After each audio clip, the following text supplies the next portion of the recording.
Welcome to another episode of DD on the Spot. As always, I'm your host, Ryan Johnson. Before I get to our guests here today, I'd like to remind everyone that if you enjoy this content, to please give a like and subscribe down below. I'd greatly appreciate it. We have Gracie Bishara on the podcast. She got first place in the WBFF World Champ 2015. She's also a spokesmodel for Miss Health and Fitness, and she's coming to us all the way from Arizona. But most importantly, she's our current guest. Grace, thank you so much for coming on. Thanks for having me. I'm super excited. Absolutely. So before I ask what really inspired and motivated you to get into shape, I gotta ask, what is the temperature like in Arizona right now, being that I'm in Minnesota? It's actually getting a little bit hotter, so it's probably around 86 degrees right now. So we're still having pretty good weather, but if you're in the sun, it's really, really hot. I was gonna say it's like 45 degrees here, and it just got done with a big rainstorm, and we are actually expected to get a little bit of snow next week. So it is, yeah, we might get like a foot of snow just because that's usually our last breath of winter is usually coming around in April. But I had a friend who moved to Arizona too, and he's just like, yeah, you have never experienced how hard life is until you've been in like 110 degrees with dry weather, and it's just ugh.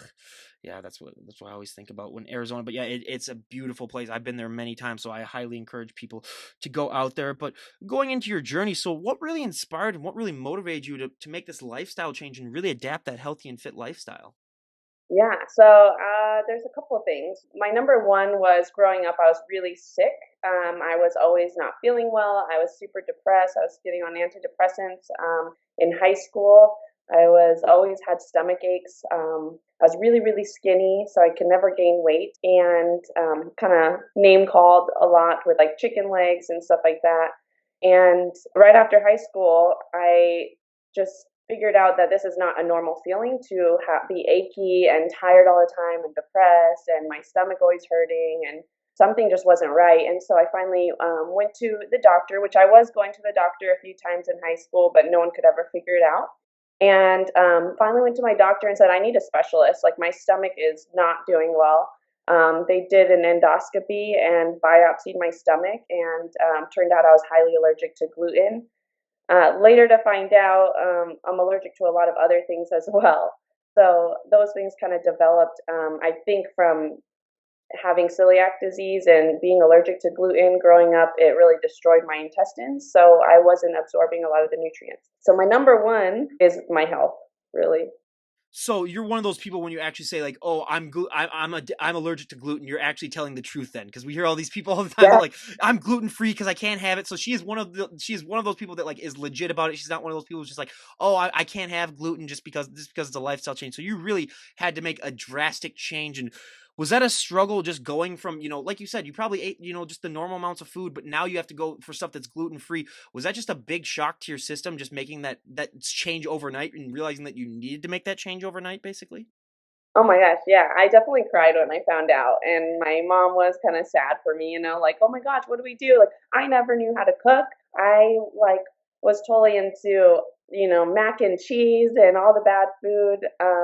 And then I had to learn like how do I cook now for myself, because back then it was 7 years ago, which it was not popular and it all tasted like crap. So I went to the Sprouts and the grocery store and tried to pick out gluten free stuff, and it was just terrible. It tasted so bad. So yeah, it was really a process to go from like eating whatever you want and then being like, oh shoot, I can't. And especially when it came to like social situations where people are having potlucks or things going on, I ended up not showing up to a lot of them just because I just didn't want to deal with it. So the beginning was really tough. Yeah, and I always say it's just like it's always just trying, like everything else in life, and especially with health and fitness. It's just sort of like mixing and mashing things. You kind of become like a scientist where you're trying to figure out what works best for you, and it's just so much trial and error. But what inspired you to go into the gym and start lifting weights?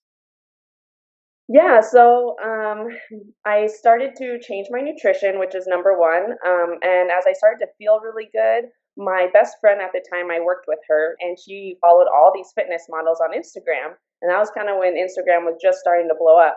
And she's like, "Oh, you should see Paige Hathaway, or you should see, this and that." And so I'd follow these models, and I started to see other people, some of my friends, also start getting into doing the shows, and that started to get really popular at that time. And she just invited me to the gym, and she's like, "Here, I'll teach you, I'll show you."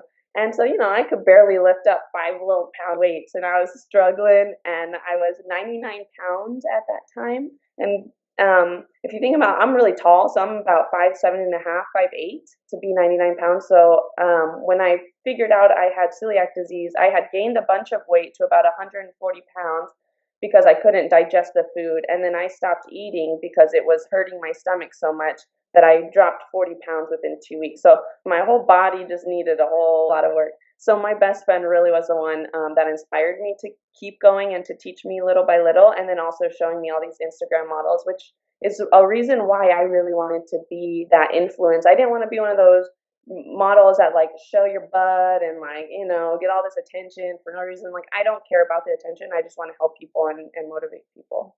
And that's so awesome. That's just such a great attitude to have. And I always love to say, the biggest myth and stereotype that I love to bust on this podcast, I ask it to every single guest because, it's just one of those that it needs to be out there more. But it's gotten better with Instagram. I mean, that's one of the many positive things that Instagram has done where it's made it easier for people to see this, but there's still so many women that have that fear where if they go to the gym and they do, one curl or they do one push up or pull up, I mean, they're just going to all of a sudden, put on 50 pounds of muscle overnight. And I always say to that, you'll be the first ever trillionaire. Everyone and their brother will want to, buy what you're selling. I mean, you'll become a genetic. I mean, they would probably study your genetics and they'd be like, okay, we need to like give this to everyone so that everyone can be like this. But it is so not true. And I hear that still all the time. And did you have that fear when you were getting started working out? And even if you didn't, I mean, what do you like to say, respond to that? Because I bet you still hear that all the time. Yeah, actually, that was something I told my best friend, and I was like, "Well, I don't know. Do you think she's too muscular?"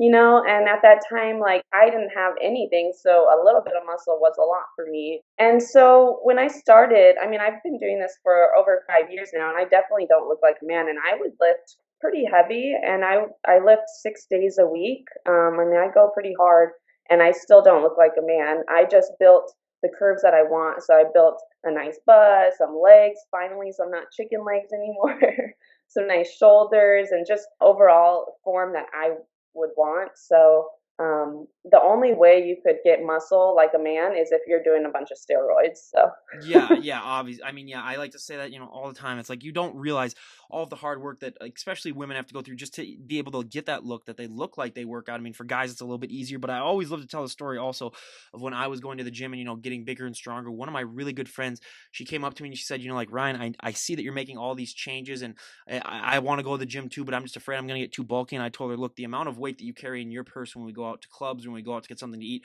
weighs more than 90% of the dumbbells in the gym. And she had a very heavy purse. I don't know what she had in that thing. I didn't want to look, so but it was very heavy. And then I told her that, and she's like, "Well, yeah, okay." So then she went to the gym, and it really, really helped her out. But that also brings me into probably the number one thing that I think it impacts women so much more than it does guys when it comes to working out is just the confidence boost that it gives you. I mean, some guys, let's face it, you could be a 400-pound guy and you could walk into the gym and act like you own the place, and that's just the way how some people are. But with women, especially, that confidence boost is one thing where you can take that and you can apply it to every single aspect in your life. I mean, it can help you in so many areas, whereas, working out can help you in other areas, but it's a lot more specific to just like the gym. But how have you been able to take that confidence boost and impact other areas of your life? And how has that confidence boost just made things easier for you? yeah. So to kind of go over why I got into fitness, my second reason is because I was heartbroken, right? So when you're heartbroken, your like confidence is down, and you're like, oh my gosh, like I lost everything. And so that was the second reason of like the best revenge is to be happy and look the best you've ever looked. So definitely a confidence booster. And as you know, you're working on yourself. It's not only your body, but it's your mindset. You're pushing your body past limits that your mind is telling you I can't do, and you're pushing it past that, and you're succeeding, and then you're seeing results, and you may feel like you're going to die at the moment, but you feel so good afterwards. So that confidence that you learn and that mindset that you learn to push past limits also have correlated a lot in my career. So I do a lot of nonprofit work, charity work, and sometimes, there are hard days where you're like, why am I here? Obviously, I'm not going to get as big of an income as like doing corporate jobs, right? I could switch to corporate, but at the end of the day, you kind of push those limits and you get past it, and then you see all this good things that happen. So yeah, I think it's just growing my confidence, whether it's mindset and just overall my body. Now, also working in nonprofits, and I like to ask this question too to like nurses and doctors, people that are in the medical field as well. Do you ever take all those experiences that you have of working with people that might not be as fortunate as you? I mean, may not be as blessed as you. Like we have with doctors, a lot of people that might be disabled and they might have been dealt, a rough hand. Do you use that as motivation to really help motivate you and keep in this shape? Just realizing that, like, hey, I'm very lucky that I'm, healthy and I'm strong and I'm able to live this life. Do you use that as extra motivation and fuel for you? Oh my gosh, yes. So I interned at this place called Ability 360. It's this sports and fitness center for people with disabilities. And I mean, there was people who were quadriplegics, and they were with their little nubs, and they were doing kettlebell swings. And I was like, heck yeah, if he can do it, I can do it. Like, what is my excuse when I can walk up any day and I wake up and I have, all my limbs and everything? And if these people can do it, I can do it. And the hard part, I would say, with fitness is, it can be expensive to be healthy, which kind of sucks. But, I'm someone that I was going to a full time college student. I was working as well, trying to make a living, and I still was able to make my way to doing a show. And there are ways around that. Just connecting with other people is the most important. Oh yeah, and that's one thing that I found with this podcast too. I mean, it's just having those connections. I mean, it can just be so important. So again, yeah, just making those connections. Anyone out there, I mean, that is just a big piece of advice because you never know that one person might be the one person that really is able to help things out, and it's just so important to just just take every opportunity that you go, but also do your research. But one of the questions that I love to ask because everyone's genetics are different. So when you were getting started working out, what was one body part that really took off for you that you didn't need to train? And then what was one body part that really lagged behind that you had to train to overdrive? I'll give you my examples first. So my back, I mean, that's the one thing that ever looked like I could ever compete, and that's because all throughout college I had jobs where I was loading trucks and doing all these like heavy labor jobs. So I mean, my back is just permanently I think like that. But I'm also 6'3", so my legs are just shot where I have to train them into overdrive. If I train them less than twice a week, I mean, I don't look like I ever work out legs. It's just I don't have nice calves. I mean, I'm just one of those people where I mean, I would have to literally do it probably about every day just to get them to look like I did anything with legs. So that's a struggle for me. But what were those body parts for you when you were getting started? Yeah, so I'm very similar with the legs. I totally get that. If I'm not training them twice, or when I do my shows, I'm doing pretty much legs almost every single day. I do two that are heavy days, and then I incorporate legs, whether it's with my upper body or not. So it's really hard for me when I'm doing a show just because I'm literally focusing on legs because my legs are like spider legs. They're long. And so when your muscles stretched out, it's harder to grow wider. So definitely legs are my weakness. I have to train them all the time. And then my upper body, just especially my shoulders just come out real quick. My shoulders and biceps, which I love. So a lot of girls can't get that. So I'm pretty lucky. Oh yeah, that's one of the I'd say yeah, probably that's one of our most popular answers too is that their arms and their shoulders are one of those things that are harder to get. So yeah, definitely lucky on that part. But what was your first experience with bodybuilding? I mean, how did were you aware of it before you got started working out or how and what was your motivation to start to, prep for a show? Ooh, so like I said, it was my best friend that kind of got me into it. And then when I broke up with my boyfriend at the time, that really pushed me into doing an actual show. And I was like, I want to look the best I've ever looked. So I knew this guy, his name was Vegas Davis, and he trained a couple girls that I knew. And one of them turned pro. And I was like, heck yeah, let me try it out. So I went and saw him, and I tried it out for my first free session, and I about threw up. And I was like, why the heck am I even paying for someone to like kill me, Like, why am I doing that? It's a torture session. And I remember calling a couple of my friends and they're like, I don't know if I could do this. I don't know. And they're like, no, Gracie, I think you can. I think you can. And I called them up the next day and I was like, all right, I'm signing a year contract. I'm like, I don't know. Maybe I'm just crazy, but I signed a year contract and yeah, it got started and it got so addicting. It's just really addicting when you start seeing results and you feel good. Yeah. And yeah, and that's just so important because I always say, especially with this generation, the young generation where everyone wants it now and they want it yesterday. I mean, it can be just so hard to just keep that motivation because I always like to compare it between if you're an alcoholic as opposed to someone who's trying to lose weight. If you're an alcoholic and you go one day without drinking, you've already made significant steady progress. Where if you go to the gym and you work your butt off for one day and look in the mirror, you're not going to see any change. And you're just going to be Yeah. like, why? You're going to be kind of like you. It's like, why am I paying someone to kick my butt? Basically, it's like, and nothing happens. But it's just realizing that over time, stuff is going to change. And that, I mean, that can just be so positive.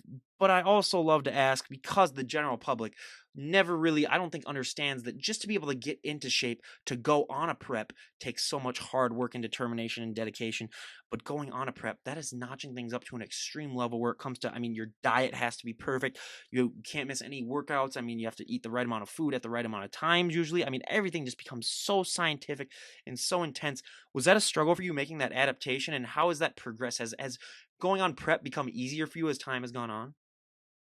Yeah, it's definitely gotten easier, and it helped a lot that I had all my friends really who were very supportive of me.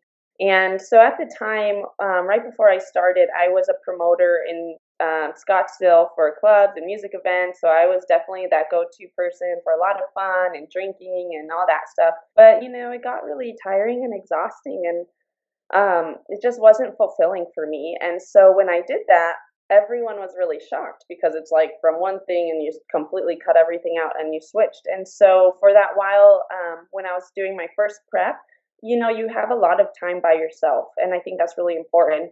You get to know yourself a lot better and you get to know how to make yourself happy. And You have a lot of weird random thoughts that pop into your head too as yeah, well. Yeah. yeah. I was like, thank God I don't have my phone with me right now because I would embarrass myself. Yeah. Yeah. Yeah. So in the beginning, I would just not go to events, when my friends would ask me. But through time, as people were seeing my results, they were really asking me a lot of questions, and they wanted to know what was going on. And all my friends were just so supportive. I ended up doing a fundraiser for my first show, and everyone came and ate a bunch of food. It was at a restaurant and stuff. So whenever they would invite me to events, I would just bring my meals with me, and nobody would like say, "Oh my gosh, Grace, you should eat this and that," or guilt trip me or anything. They would just say, "Oh, that's awesome! Like you're doing so good." So they were very much a reinforcement, especially my family as well. And that's, I cannot stress enough how important that is, because I mean, even with my individual journey, like I said, I never competed, but I did it kind of all on my own in the beginning. And it was, I mean, it can be so hard doing it all on your own, and just having just one person that really is able to stick with it with you, and give you those wise words of advice and be there when you're struggling. It can mean the world. So yeah, just find that person too that can really help you out is another piece of advice that I would just, I cannot stress enough on this podcast to help you out, especially if you need it too. Now, some people I know, they can just do this all by themselves, but they're a rare breed. But yeah, I mean, just having that help can be so amazing. But going into this, also this first prep, I mean, there's so many things that you need to make. I mean, dietary wise, was that a struggle for you finding things that were gluten free that also were beneficial when it came to building muscle and leaning down? Was that a struggle for you? It was a struggle on my first show. So I did not know that on my first show I was highly allergic to oats as well. And I was eating a lot of oatmeal to try and carb up for my legs. And I was having a lot of reactions. And I did not understand what was happening until my second show, is when I really knew all of my dietary restrictions, which is fish, shrimp, oats, wheat, barley, rye, a lot of major grains. So my you can see my first show I'm a little more bloated. My second show my abs are just like just awesome. So I would say definitely no, I would say go get blood work done and make sure you understand what your body likes and doesn't like, and listen to it. So when I do my diet, it's pretty mine's very basic and very simple. I keep to almost the same thing all the time, and I'm just used to it, so I can handle it. And I feel really good when I'm like that because I know I'm not having anything that my body doesn't like. For me, the nutrition part wasn't as hard because I already been told that I can't have a lot of things. So I would say if someone was doing this and didn't have those restrictions, I think it's a little bit harder. So having someone that you can text or call when you're feeling a little down, or you're sometimes when you're going through this nutrition, you go a little crazy. You're like, oh my gosh, I'm so skinny, or your body starts to almost your mind kind of dysmorphs your body a little bit because you're having all these crazy changes in such a short amount of time. So yeah. You need a lot of support on Oh that. yeah, I could not agree more with that. I mean, just that support as well. But yeah, I never really thought about that. Where I mean, it's like if you were gluten free and you really couldn't eat any of that stuff, that might not be as much of a temptation. Because when you said grains, I was like, oh my god, I love my bread. So I was like, oh god, I was like thoughts and prayers for her, everyone, because yeah, that must have been hard. But yeah, and I mean, it also I think it just being able to go through that and come out at the other end, I think it just makes you so much stronger as an individual too, not just physically but mentally. Just realizing that like, hey, I can do this. But one of the fun questions I like to ask now, obviously, I'm one of the palest people you'll ever meet in your entire life, being from the upper Midwest. I mean, I either get farmer's tan or I get burnt to an absolute crisp. So I've never been tanned a day in my life. So I always love to ask, what is that feeling like for you when you get to put that tan on and see, we have so many people talk about how you see muscles that you never even knew that you had. Everything really seems to pop out. What is that feeling like for you when you get that tan? Yeah, so I'm really white too, and I feel like a whole different person when I'm on that tan. For the WBFF, we don't do the blackout tan like NPC and some of the other ones, which is kind of nice. It's more natural looking, but you're still really, really dark. And it's cool to see in the mirror where you like turn your hips and you're like, oh my gosh, those are my abs. That's awesome. So yeah, I would say the tan part is really cool. I like it. Oh yeah, absolutely. I look at some of these and I was like, oh, okay, just for one day I'd want to be like that. But yeah, one thing that people don't realize though is that you have to be like a statue though too. I mean, you can't really like sit on anything, Yeah. you can't lean on anything, and that just adds even more to those like God, what these people go through is just so incredible. But for anyone out there who's not aware, could you explain maybe the difference between the NPC and the WBFF? Because for some people, I just think because the NPC is so popular that people just assume that that's just like everything. They don't assume that there's other divisions. So what is the biggest difference in what are the differences I should say actually between the WBFF and the NPC? Yeah, so WBFF is a worldwide organization, and so they do shows all over the world. So a lot of times I'm traveling for these shows. I've done the last two times has been the World Championships in Las Vegas, just because I like to go big or go home. I think maybe going forward, I'll maybe do a smaller show for my pro. But the difference is for WBFF, it's more of like a fitness competition and like a beauty fashion show. So you get to be really creative in it, which I love, and you get to glam it out and be you and put your personality into it. Versus the NPC, it's kind of very much one way, Yep. from what my understanding. WBFF also, their posing is a little different. So you get to be creative with what posing you get to do. And when you turn around and you show your glutes, they don't want to see you spread your legs Yep. and bend over, because they're like, you want this a little bit more classy for them. And so, you always keep your legs together. And so those little things, minor things, are a little different. They also have, for the fitness, they come out in a costume, kind of like, I'm trying to think what the name of it is. Victoria's Victoria's Secret. Secret. Yep. Yeah. And the men come out in these suits. They look like fine. They come out in suits. Oh yeah. Oh wow, I never heard that. Yeah, that's awesome. Also with the WBFF, the guys are wearing shorter shorts, so they're judged on the whole thing, legs, the whole body, versus NPC is all upper body, so a little different. Yeah, yeah, and that's just so fascinating. I mean, I've had a few WBFF pros on here, competitors on here, and just hearing those differences, it's just yeah, it's just so amazing that they do that. And I mean, this applies to every bodybuilding federation that anyone goes through. Probably the biggest thing that I was shocked to learn when I started, having health and fitness people on this podcast, is that for so many of these competitors, posing is the hardest thing. I mean, it's harder than your workouts, it's harder than your nutrition.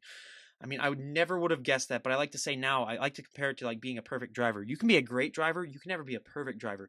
You can be a great poser, you can never be a perfect poser because it's always something that's always ever evolving. What has your experience with posing been like, and has it gotten easier as time's gone by to sort of not master the poses, but be at a level where you're able to do them very, very efficiently without having to worry? I would say I still get really nervous when I go on stage. That's probably something that I need to work on more, is the posing.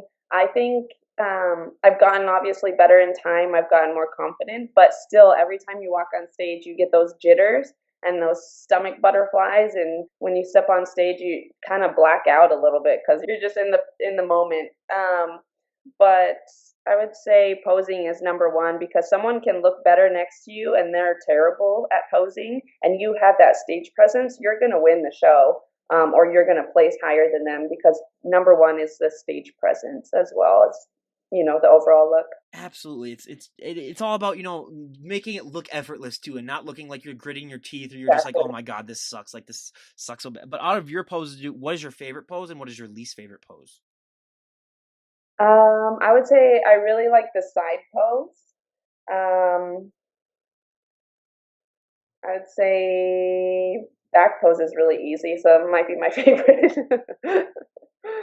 Yeah, we get that a lot usually, especially for WBFF, and yeah, and that's just so amazing. But I always got to say, like a lot of people just don't realize that some of these posing sessions that you guys do. I mean, it's more of a workout than your actual workouts are. Just getting everything done pat, and most people don't realize that. So that's why I love to bring that up. But now a question that I ask, all of my guests, whether they be bands or health and fitness people, for my bands, I always ask, what is that feeling like getting to go on stage and perform live in front of hundreds to thousands of people, and that also applies to the bodybuilders that we have on.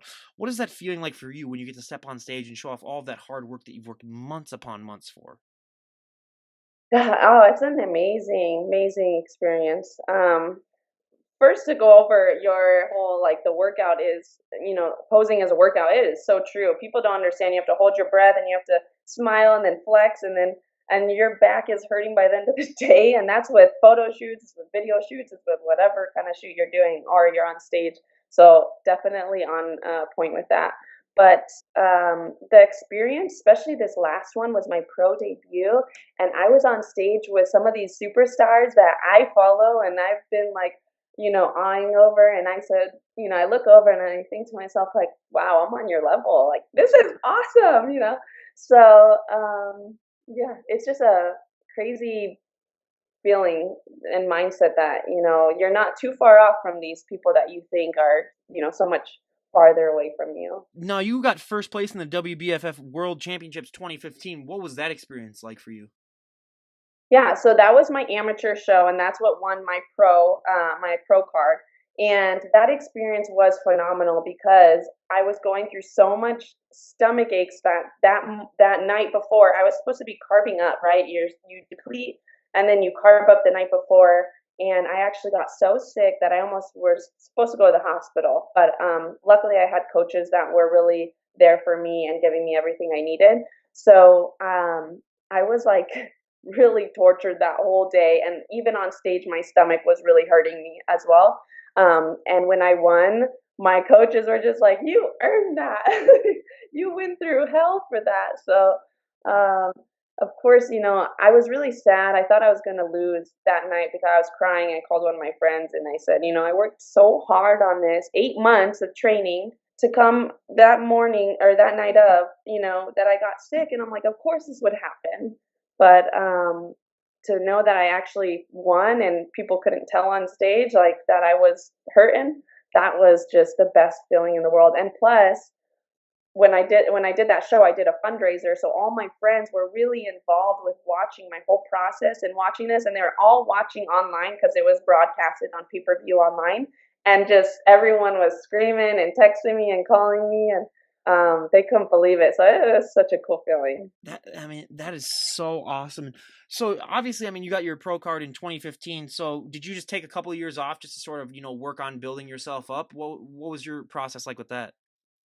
Yeah, so I was finishing school. So I finished my bachelor's. I was also, starting a new career. So, and plus it costs money to do shows. So I needed to kind of, as you're finishing and you're graduating and you're starting a new career, you're kind of lower on money. So my focus was my career at that point. I need long term, and I kept just training as usual. And then all of a sudden, I was more stable on my career, and then thought I need to do another show. And at least it gave me some time to build up a lot more muscle this time around. Absolutely, because it's such a time process, like we were talking about before. So yeah, and it's great to always have that little break too, because we hear so many times about people who just they never really take that break, and they're just doing shows or training just constantly, and it can really wear and tear the body down. Just having it go through all those fluctuations. So rapidly. But now one of the fun questions that I love to ask: what is your go-to post-show meal? Oh, post-show meal. Pizza. I love pizza. Any specific pizza place that you enjoy the most? Oh, well, it's hard to find gluten-free pizza that actually tastes good. But actually, there's this place called Gino's Pizza, and they're actually pretty cheap, and they have like the best pizza I've tried for gluten free. So anyone out there who's gluten free and is looking for pizza, I highly recommend that you check out Geno's if you have one in the area. I mean, I always say if I ever competed, I would just rent out a Five Guys with like $1,000 and just walk in there and say, like, hey, three things: I'm either gonna pass out, throw up, or die, but I'm gonna get my money's worth, and I'm just gonna, just feed me until one of those happens. But yeah, and I always got to ask too, what is that feeling like? Tasting that food after going so long without eating anything that really isn't. I mean, you basically just eat everything that you eat is something that's meant to make you look better. What is that like to finally eat something that, I mean, you can finally just let yourself go a little bit?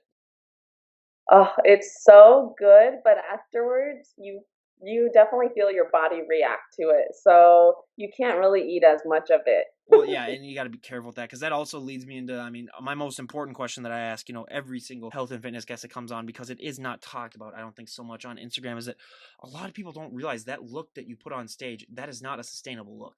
You're not going to be able to look like that 365 days out of the year. And I mean, I've had a couple friends come up to me and say, like, I really enjoy watching the podcast, but that's one thing that really shocked me too, is just realizing that, you are not going, those people don't look like that 24/7. And I think it's because so many people have or see, I should see, like those weight loss transformations where people are able to keep off the weight. If you go from like 250 pounds, like 150, but it's completely different when you're going into a show when you're going down at these low body fat percentages, or you're just going super depleted. Like you take out your water, you take out your carbs. I mean, you are not going to be able to keep that look.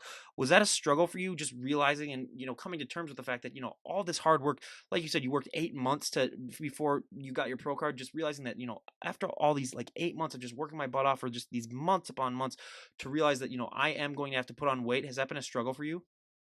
Yes, it definitely has been a struggle. Especially this time around, it's been a little bit rough after my pro show because I was so happy with my body and I was so excited.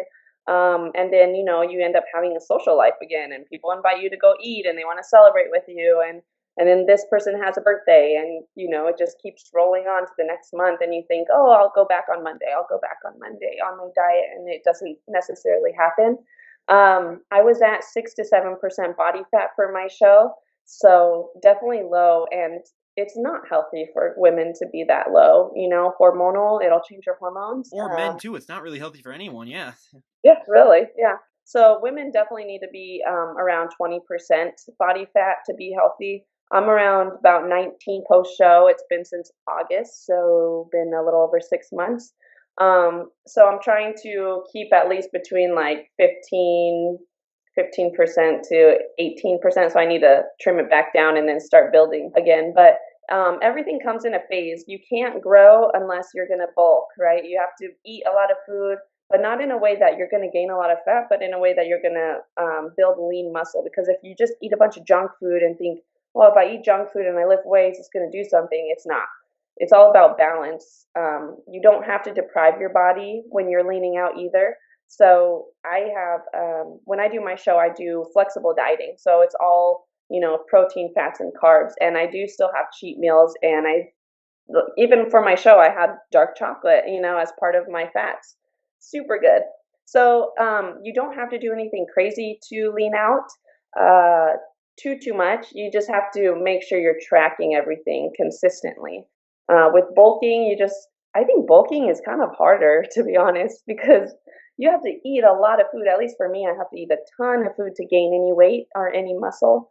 So it's tough, but it's kind of nice to also eat cheeseburgers and stuff. Yeah, your bank account does suffer a little bit though when you're eating all that time. That's one thing I've figured out though too when I am trying to, bulk up a little bit or do anything. But I always like to compare, like starting a business. You got to spend money if you want to make money. You got to put on weight if you want to put on muscle or put on, size. I mean, it's just one of those things that I think a lot of people just need to realize, because so many people just think, like we've had so many stories come on where people just went on after their first show and they didn't have a coach, or their coach was, gave them wrong advice, where then they started putting on weight after the show and they're like, oh my God, like what's happening? Like, what am I doing wrong? Where they just didn't realize that is just the natural form of things and how that works.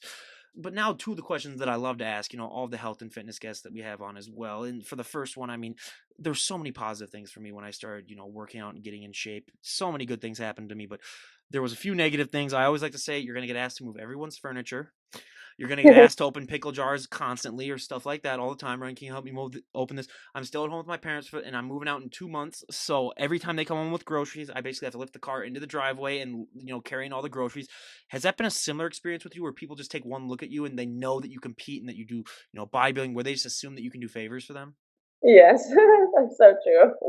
Especially my family, they're like, "Come on, WBFF pro, you can help me out. Come move this or come help me with this."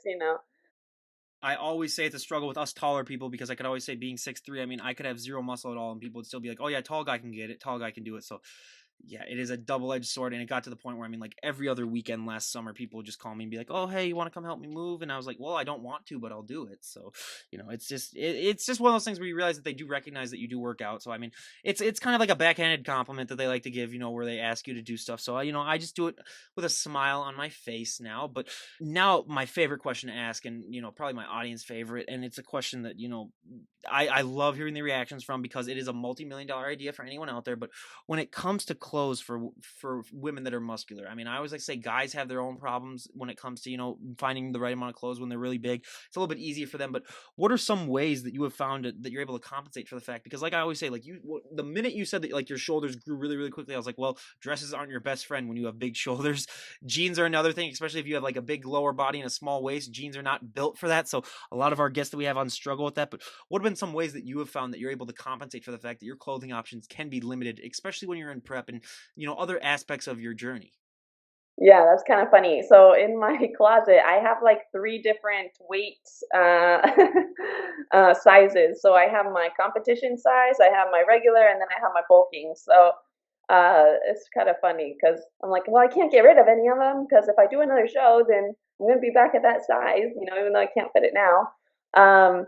So I would say have a couple of different sizes. Your jeans are gonna shrink up. I think the hardest part with jeans is like, yeah, you if you have a big butt, but then you have a small waist, it's kind of loose. So making sure you use belts is always your friend.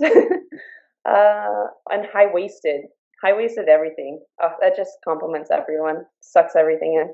So that's always a go-to for me. Um, Dresses, I would say my go-to would be like anything that's kind of more tank top. Yeah, like that's not gonna be tight around my shoulders. And again, everyone, I mean, go and check out all these other options, because there's so many things. I mean, I've had two fashion designers come on and I told them, I was like, guys, I have all these guests that like need clothes, and it's like, you have a product but they haven't come up with anything yet. So I mean, but it's just such a struggle for so many people. So I love to hear like ways that people are coming up with it, because like even me too. I mean, like, I remember I was going to a friend's wedding right after I graduated from college, and I went down to pick something up and I heard a rip, and luckily it was the shirt inside the tux. It was not the tux. So that was the moment when I realized, like, hey, I've gotten a little bit bigger, so I need to definitely reevaluate my wardrobe sizes. So yeah, and that can just be so important, because we've heard so many times like that. Yeah.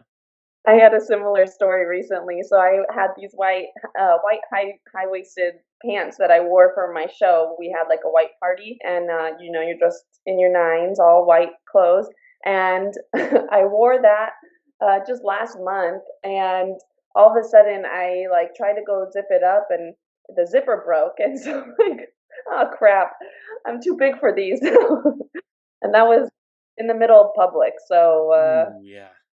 Yeah, yeah, I love to hear those stories though, because yeah, I mean, it just there's so many struggles that people, I mean, they just look at these healthy and fit people and they're like, oh, they must have it made because they look at that. It's like, no, there are so many little things that like all add up that people just don't realize really happens when you look like that. I mean, me, obviously, I'm just about to start cutting, because when you're up in Minnesota, you have to put on about like 15 to 20 pounds of fat every winter if you want to survive, because when it's -20, you do not want to be lean and walk outside. I mean, it's a bad day. So actually, starting tomorrow is when I'm starting, not eating, as much, and starting, lose a little bit of weight. So yeah, that should be interesting. But now, I mean, you're a spokesmodel for Miss Health and Fitness. First off, how did you get that, and what are some things that you do being a spokesmodel for Miss Health and Fitness? yeah, that was just came out of nowhere. So, I always get all these like emails from different companies, and I definitely do my research when I get them. I get different inquiries, and one of them was Jet Set Magazine. They do like a social media contest, and they do where like it raises money for nonprofits, and people can pay to do more votes for you and all that. And so I competed in that, and I would always get about top 10 or top 5. But I would never win, which is totally fine. I just did it for fun. And it was cool to see everyone, just supporting you and everything. But they would have a party at the end of the year, or at the end of the contest. And so I would go to the party, and I was like, might as well, like, good networking. And I ended up meeting the spokesperson for Miss Jet Set magazine. Well, they do a lot of these contests with different magazines, and so she contacted me and said, "Hey, we're doing a health and fitness one. I think you're perfect for it. I follow you on Instagram and see all your health and fitness stuff, and we're both local in Arizona, so it just worked out, and we signed a contract and everything. And basically, what I would do is just be the person to keep them engaged, all the influencers to keep them engaged, because it's a really long process where they have to continually post and get people to vote for them for over, I think, about a month or two. And so we would make all these videos and, kind of some funny ones, give them tips and tricks on how to keep um, their people engaged with their social media. And that's awesome, because there's so many times where people just really struggle with that. And coming from a fact that, I mean, you're there just, just to be that positive influence. I mean, we need definitely, I think, more like that on Instagram and all these other social media sites. So everyone go and check that out if you want to. I'll leave links to all that stuff down below. But now we go to sort of our little questionnaire that I like to do sort of at the end, where we ask you probably about a half dozen or so questions that I ask all my health and fitness guests, and see how your answers stack up to all the other guests that we've had on the podcast. So for our first question, out of all your followers that you have on Instagram, what would you think would be one thing that they would be surprised to find out about you if they met you in person? I think something that I'd be surprised about would be I'm half Arab, so I look super white, but my family's from the Middle East, so yeah. Whoa. Yeah, that's definitely something I would have never guessed at all. So yeah, that's awesome too. But now for another question in the questionnaire. If someone went up to you and said, like, Grace, we've made a vote, like, you can change one thing about the sport of bodybuilding, and everybody would go along with it, what would be one thing that you'd like to see changed about the sport? I would say what needs to be changed, or what I wish would change, is oh man, that's a hard one. I don't know. No problem. I'll give you my answer first, and then we'll see if you have one. So for me, I mean, one of the topics that's really been brought up to me, especially for our latest couple of guests that I've had on, I had a few physique pros on, and just talking to them about like how sometimes the judging, it just seems to be like they choose different things way too much, where they choose like, oh, we want you more leaner, or they want you a little bit more bigger. I mean, they can't really come up with a certain formula, like the model formula, where they just say like, everyone, this is exactly what we want, try your hardest. It seems like it evolves so much that it makes it such a struggle for all these competitors. I mean, I've even heard stories like that for bikini or for figure, where there's like, well, guess what, this year we want you guys to be a little bit more leaner, this year we want you guys to have a little bit more mass. So that's probably my thing that I wish, where they would just have a model where they would just say, like, this is what we are expecting from you, and you know what, it's not going to change. So yeah. That is, yeah, something I would say. For bikini, they're always pushing them to be more and more muscular, which isn't really fair, because Yeah. bikini should be more of a softer look. Yeah. So it's really hard when you're going to compete, where some of them are super ripped and others are more soft bikini look. Yep. So yeah, it is really hard to know. Yeah. So I'll go with that then, because yeah, believe me, like, being a baseball pitcher, I've dealt with umpires that are rough. So yeah, I can totally understand like the judging. How, I mean, and a lot of times people, you just got to realize too that don't associate yourself with the way that you place. I mean, a lot of people, they live for that, where they think that like they determine their self-worth at what they finish at. So like if they finish second, they don't feel like that they deserve anything because they didn't win it. So I mean, it's just, people just got to realize, I mean, it's like it's a sport. I mean, you're not going to win all the time. So just go, just realize that, like, hey, just to be able to step on that stage, you're doing something that 99.9% of the population could never do. So just be proud of that, and just that's the one message of positivity that if I could spread anything on this podcast, I'm more than happy to share that. Just realize how lucky it is to even get on that stage in the first place. Exactly. I mean, I didn't win my pro show. I didn't place on that one, but I won first place on my first show. And it doesn't matter. The fact is that you're going on stage and you're enjoying it, and not judging also other people, because we all had those that same journey, and it was really hard on everyone. Honestly, making friends while you're there is really important too, because it's great networking too. Oh, 100%. I couldn't agree more. But now, if you could go back in time and talk to the 18-year-old version of yourself, what would be the best piece of advice you would give her? I would say don't listen to what other people have to say.